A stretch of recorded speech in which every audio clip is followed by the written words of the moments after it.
Recording in progress.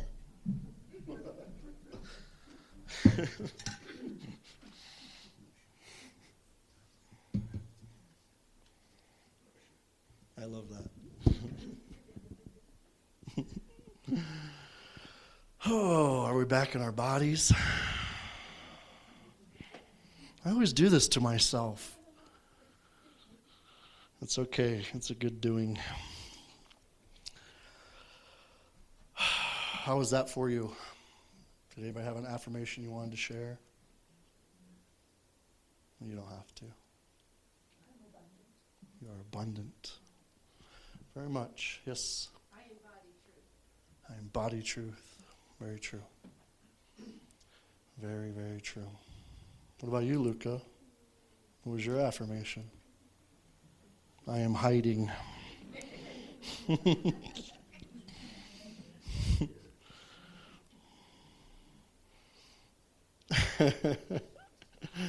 You'll grow into it. I was never shy, so he blows me away. I'm like, are you sure? He's mine? He is.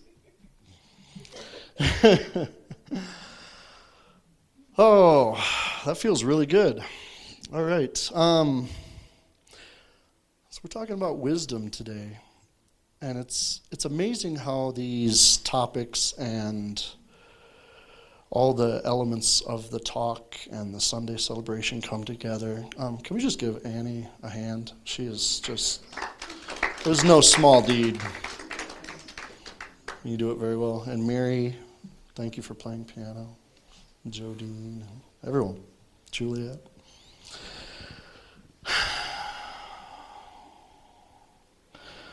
So I was thinking, I never know what to talk about. And then I looked up, and wisdom was the topic on the Unity Worldwide Ministries site. And I'm like, okay, there we go.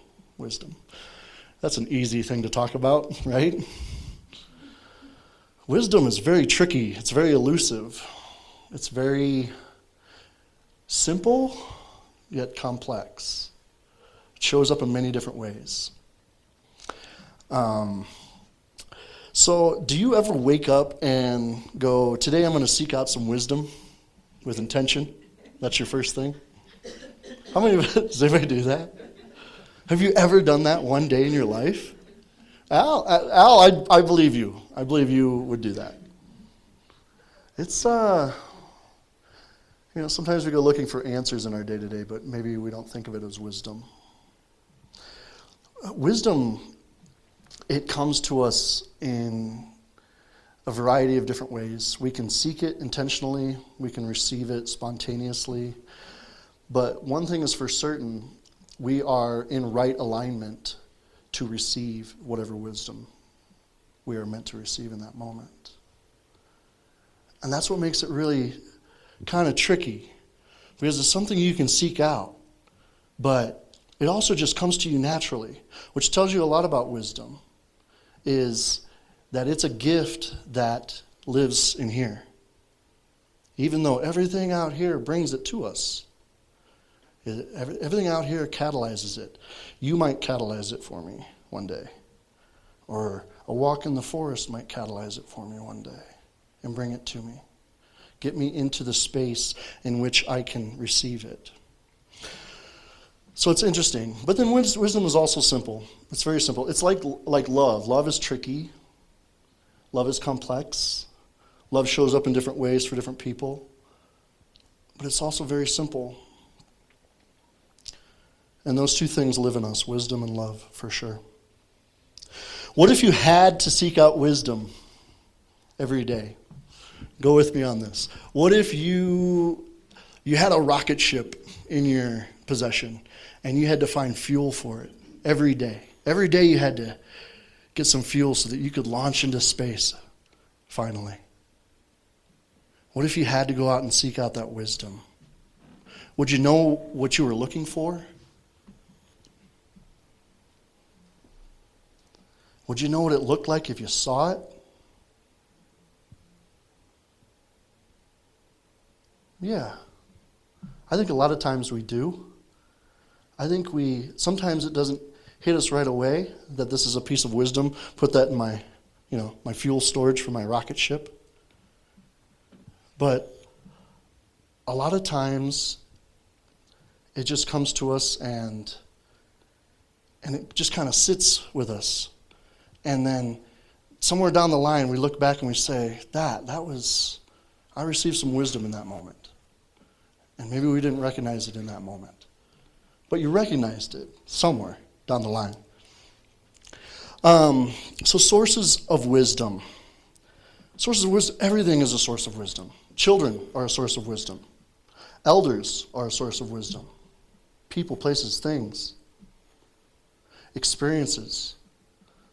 Different religions. Different cultures.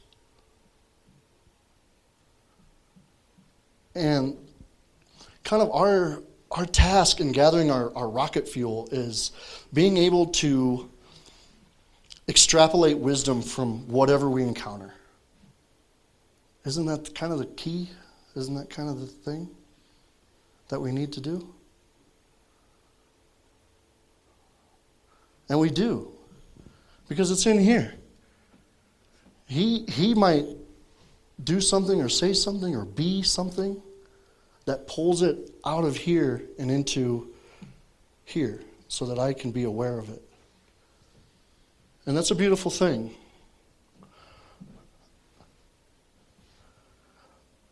But wisdom, as I kind of mentioned before, it runs on divine timing.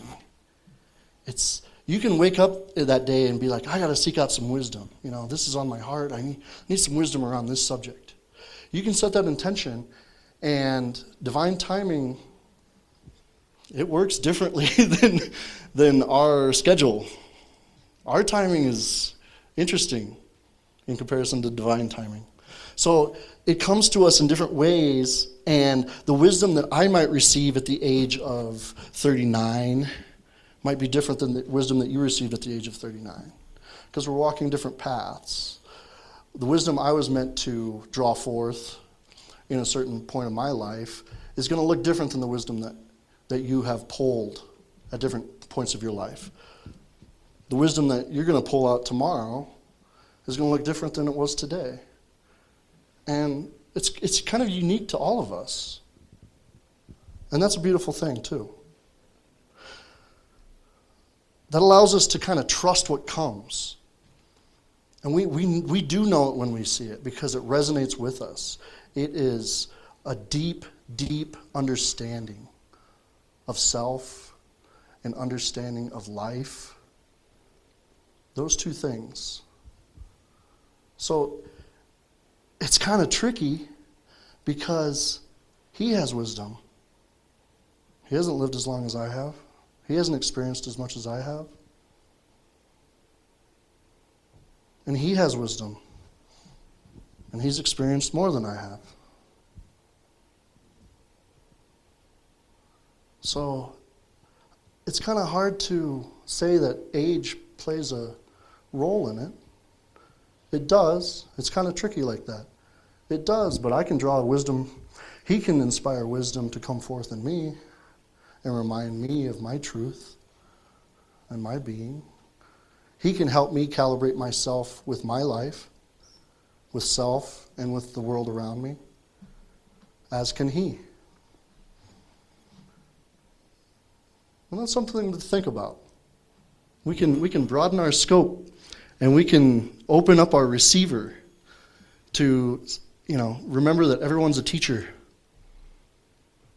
And there's wisdom in every interaction if we're able to get quiet after or within the interaction and receive it. And take that rocket fuel home. That's kind of neat. Does anybody have a different definition of wisdom? I think of it as understanding of self and life. Does anybody have a different idea of that? I usually just stumble across trip and fall. I didn't know that. Yeah. I didn't know that.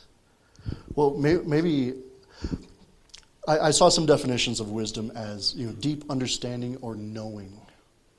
And I try not to claim that I know anything, because I really don't most of the time. That's kind of a tricky word, so that's why I settled on understanding, because I feel like it is.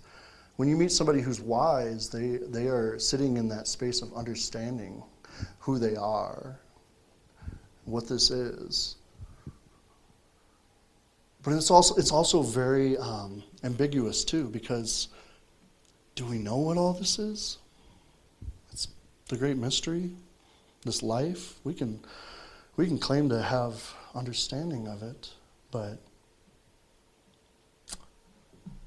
it's still just the journey. So that's kind of a neat idea of wisdom. Do you understand your sources of wisdom? Do you have anyone particular in your life that is your wisdom mentor? I have many. Your Jedi Council. Learning you are. Yes. Yeah, many women. I actually thought of him being born and all the wisdom that Jen received in that process. And that was a beautiful thing in the moment.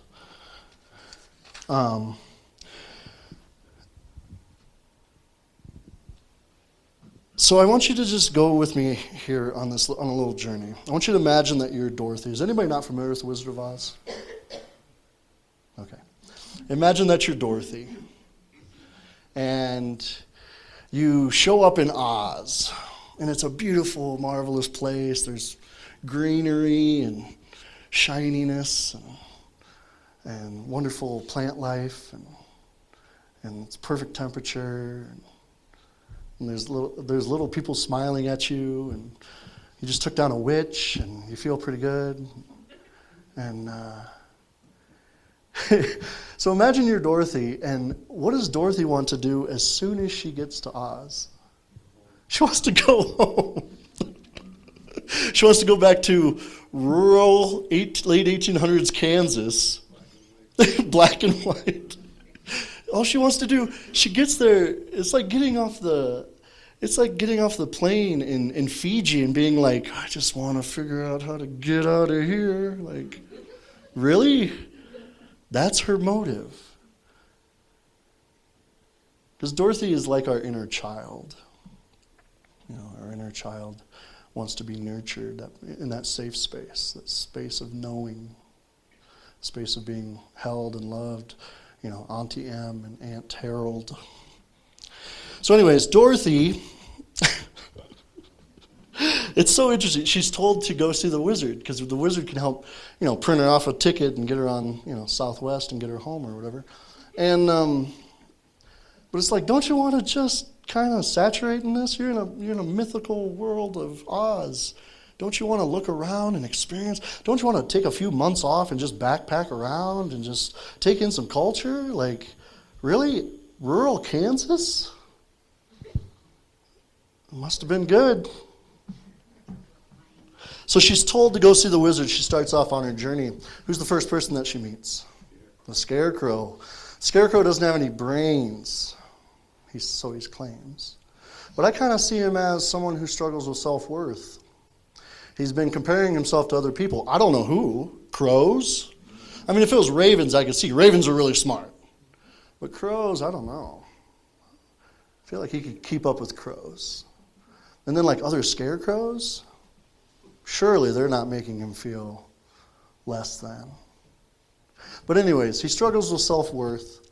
And she nurtures him and she says, hey, come along with me. I'm going to go see a wizard. Maybe he can give you some brains.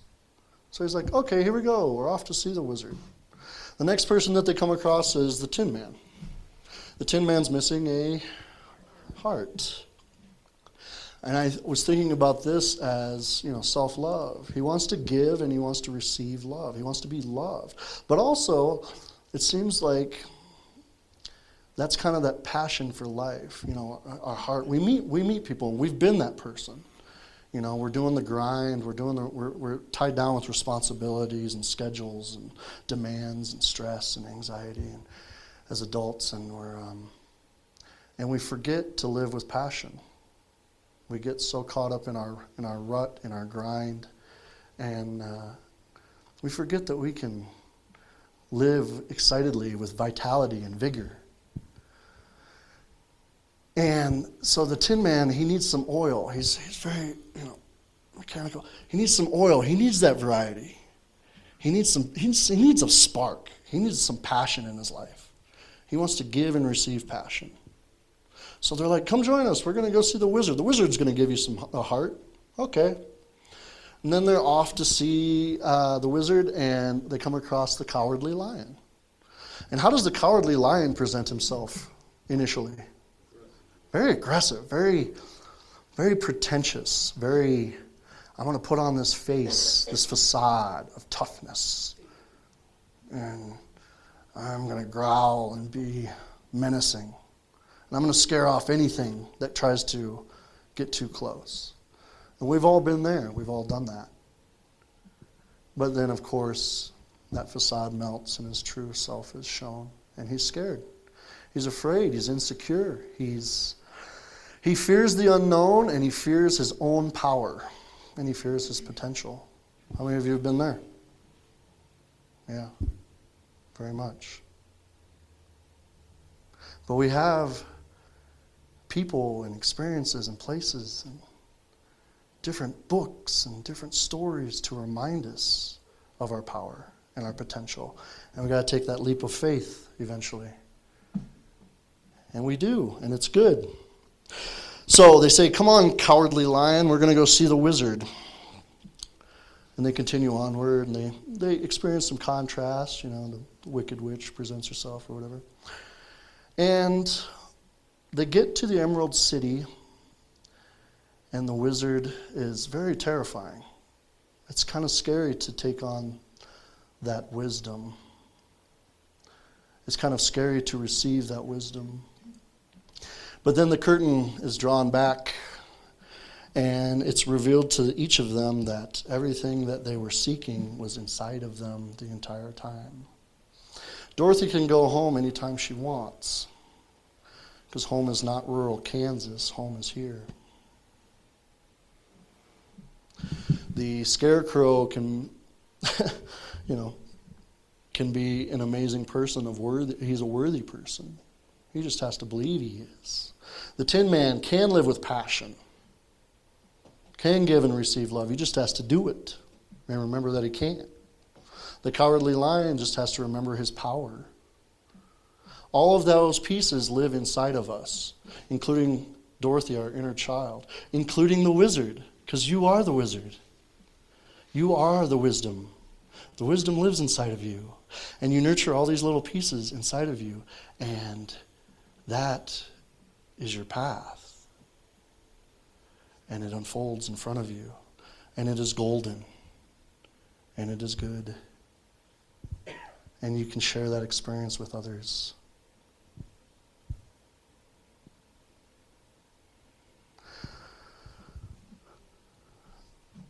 Does anybody have an affirmation that they received that they want to share? Or from earlier? Yeah. I am a beloved child of God. Yeah. You are. It's good to feel good. Yeah. It's good to smile and live with passion. And yet be calm and live in inner peace also.